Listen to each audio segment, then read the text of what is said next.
Thank you, Stashiba, for inviting me here. It's really nice to hear you and talk about this pilot of ours. My name is Leela-Laura Leskelä, and I also come from the University of Helsinki, like Ulla Vanhatalo. I'm working there on my dissertation thesis, which concerns spoken easy Finnish at the moment.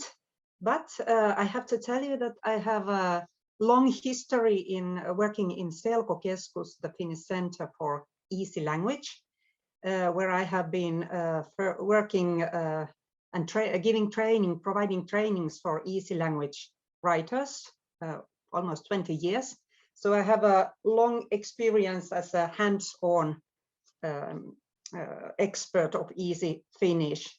And I would say that when I look at this pilot of ours, I'm looking it partly as a researcher, but partly as a easy language expert, so to say. And in this pilot also, first I was invited to as expert, but now we are going through the material which we collected from the students' text, and I will do research on that with the group.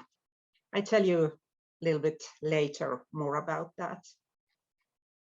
And now I try to continue. Is it here?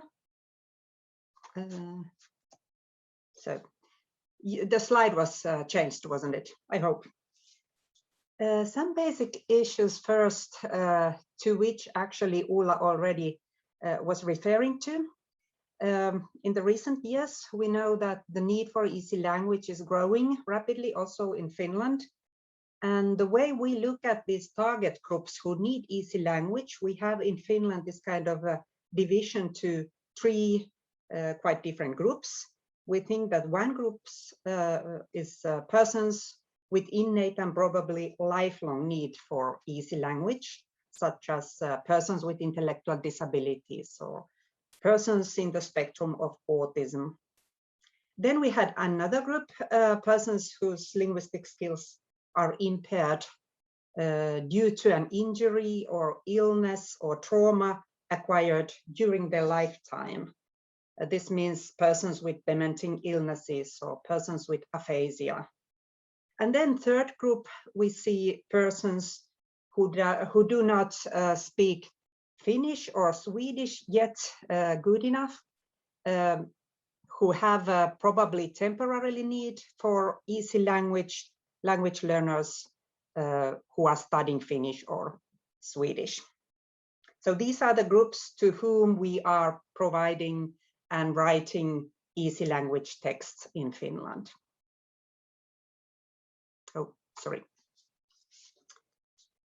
Basically, Finland belongs to those Scandinavian countries where easy language has a long practical tradition. That means that we have a lot of easy language materials since 4 decades. The first materials came out in 80s, meaning books in easy language news, official administrative information on easy language. We have plenty of these materials. And of course, this long tradition with practical issues in easy language has been quite beneficial for Finland. Also, we have established guidelines for easy Finnish.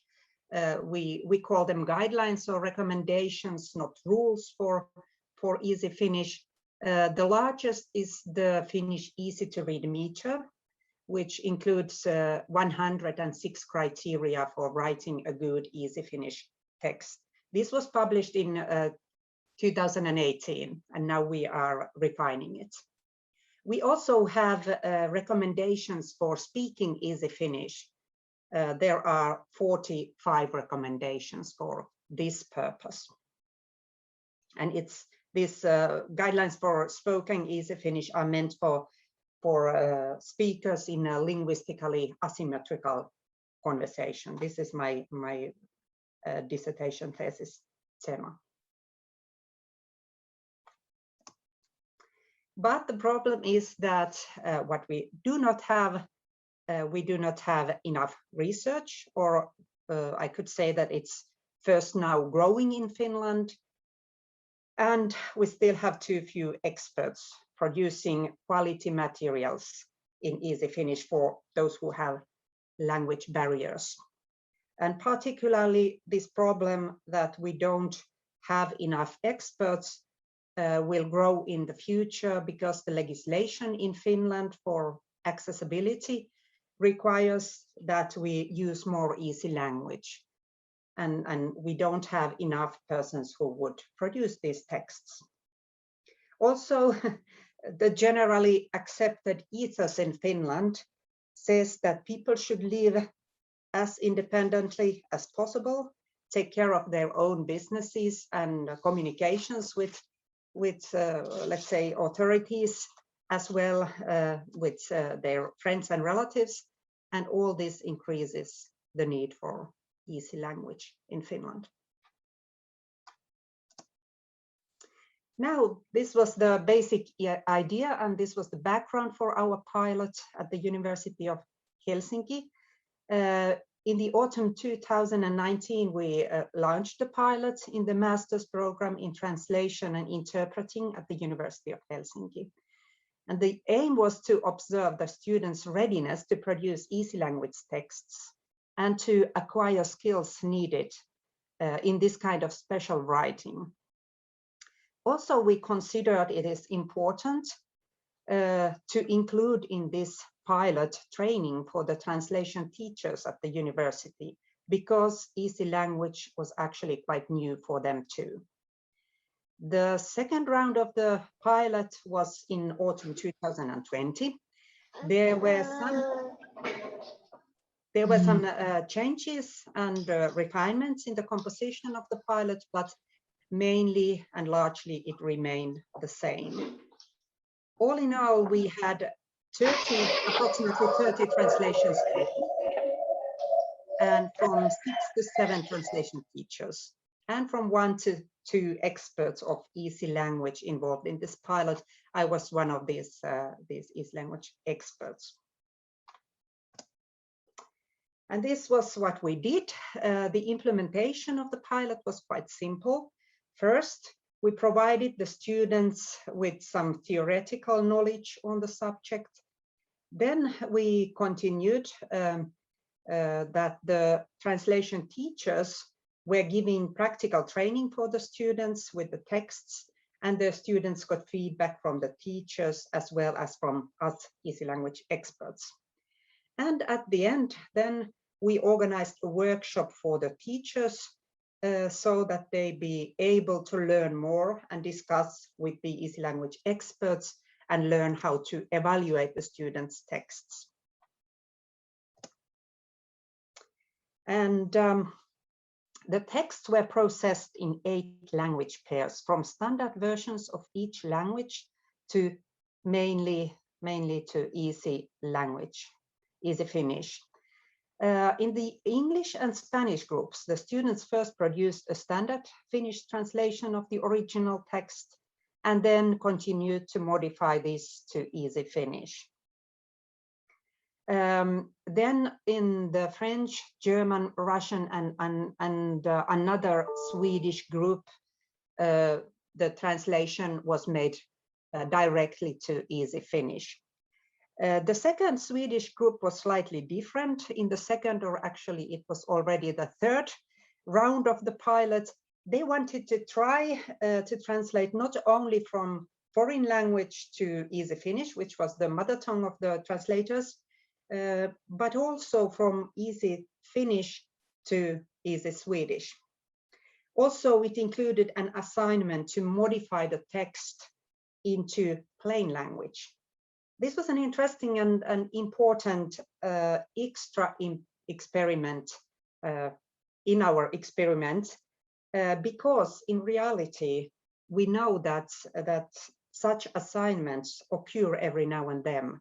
Not only easy language is asked, but also plain language.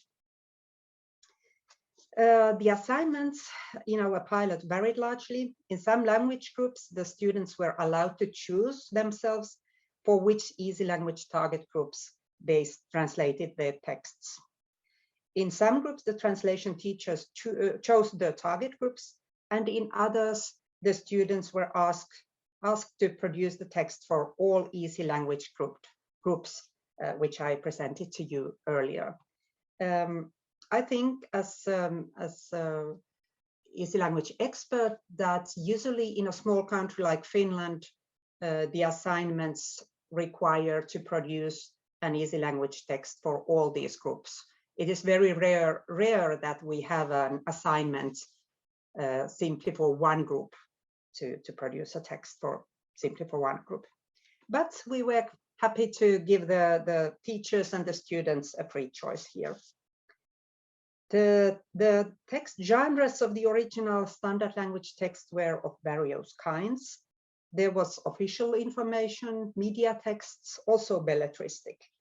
And the original text also varied largely regarding to the level of difficulty or abstractness. I must say that some of these original texts were rather difficult. I would probably not use so difficult text for someone who is trying to produce first easy language text. We got permissions to use 71 text and translation commentaries in our research.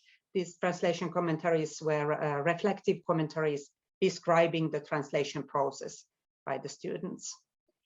And now we are going through this rather large data. There are 6 translation researchers and me as a general linguist, easy language experts who are looking at the data. I think it's quite fantastic data we have here. We had 2 starting points in the pilot. First, we wanted to encourage heterogeneity as largely as possible, which meant, among other things, several translation processes, a variety of languages and texts, and not controlling the participants' background knowledge on easy language. Secondly, we saluted experimental character in our pilot. Both the students and the translation teachers were free to try different approaches, also to make mistakes, and we had no fixed presuppositions for the results. This heterogeneity and piloting nature brought with it a huge variation, which is certainly at the same time both the strength of our pilot as well as its greatest weakness. As mentioned, the data we collected is currently under research, and that is why I can only refer to some preliminary results of it. As I said, I think this data is quite interesting, and it gives us a lot to think about regarding the future planning of these training programs for easy language for translation students. In general, when looking at the translation commentaries of the students, they demonstrate that they are linguistically aware and open-minded, which is of course a great prerequisite for good easy language translating. In the commentaries, the students were analyzing their own text, often in a rather sophisticated way, because they are used to do this kind of analyzing in their translation studies. The students also showed awareness regarding the different reader, which they were unfamiliar with. The easy language reader was something they were not used to in their earlier studies. But they were trained to consider different audiences for their texts, and this capability is very useful in easy language context. But the students also highlighted very much the need to get more information and more practice in easy language, because it was a new task for them. Then when we look at the texts produced by the students, well, there is one interesting point. They show that the students were able to take into account larger text units, so to say, go beyond the sentences. My experience as easy language trainer is that often the new beginners of easy language writing They look at the vocabulary. They are considering the Finnish linguistic structures, but they are often not able to look at the text structures. They are not able to think about the information burden or what is the logical order of the things, on what to take off from the text, what to include in the text. These are steps that easy language writers usually take a little bit later when they are learning easy language. And now we saw that the students, translation students were able to look at these. I think it's quite remarkable. However, mostly the students' texts were quite difficult language, which indicates that they overestimated the readers' linguistic capacities. And this was quite interesting because in the translation commentaries, they were often afraid that they might underestimate their reader. This was not at all the case when we were looking at the texts. Of course, to reflect this matter, how to write as clearly as possible without using a childish tone or without underestimating a reader, it is something that every easy language writer has to reflect.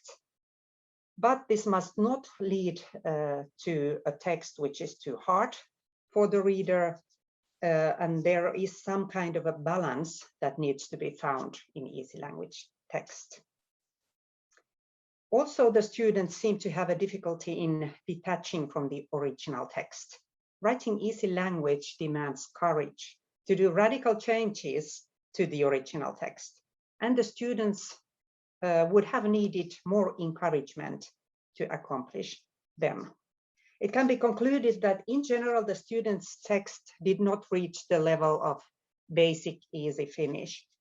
Most of the text could perhaps be estimated to be plain language, but not basic easy Finnish. But we need to remember that choosing the difficulty level was partly left to the students and teachers, and some of them actually commented that they did not really try basic easy Finnish because it would have been too difficult for them. The fact is that in the future we need to challenge the students to try to write easier language, to try basic easy Finnish. Here you can see some of the comments by the students and questions they were taking up in their commentaries. For me as easy language trainer, these are quite interesting, and actually when I was reading these, it crossed my mind that after writing 20 years easy language texts, I still ponder on some of these same questions. For instance, that how to deal with a really abstract topic of the original text in an easy language version. They were good questions and ponderings. And here you can see one example from a text. On the left side, you see the text in Finnish, and then my translation on English on the right side. I'm sorry, I am not an expert of easy English or English at all, so this is perhaps not the best translation you have seen. However, I hope it illustrates the difficulties one student was having when modifying a text from standard Finnish. This is from standard Finnish to easy Finnish. The student was able to implement some very great and important principles of easy language to the text, but at the same time there were great problems with cohesion, with readers' reasoning ability, with subject and passive voice, also the topic of the text. So I guess that this is a good start, so to say, with easy Finnish, but certainly not enough. And this is my last slide, conclusions, and where should we go next? Well, this is mainly my reasoning at this point. as I said, we are still going through the data, and maybe I will see something further in a few weeks. But anyway, given the fact that this was the students' first try with easy language, and the fact that the original text were at least partly rather challenging, the basic skills of the students to produce easy language text can be considered rather good. Translation students are certainly one of the potential groups of professionals or future professionals who could take the responsibility of producing easy language in Finland in the years to come. But of course, this one pilot, it does not make anyone an expert of easy language, so they would need much more training, much more theory knowledge on easy Finnish. The fact that most of the students' texts remain in a too difficult level shows that the challenge of a good easy language writer is to adjust on a level of a weak reader. To understand the special linguistic needs of a reader with language barriers, it is a huge challenge, which needs to be practiced a lot and, at best, in contact with the target groups. And this is personally what I think this is the biggest lesson learned or thing that went wrong in our pilot, that we did not have the experts by experience with us as largely as we would have needed. In the future, I think we shall introduce the students, the different target groups, more, and allow also experts by experience to comment on the students' text. I think that's quite valuable and important in the future. This was my presentation, and here you have some references. Most of them are in Finnish. I'm sorry for that. Okay, thank you, Lea Laura, for the presentation.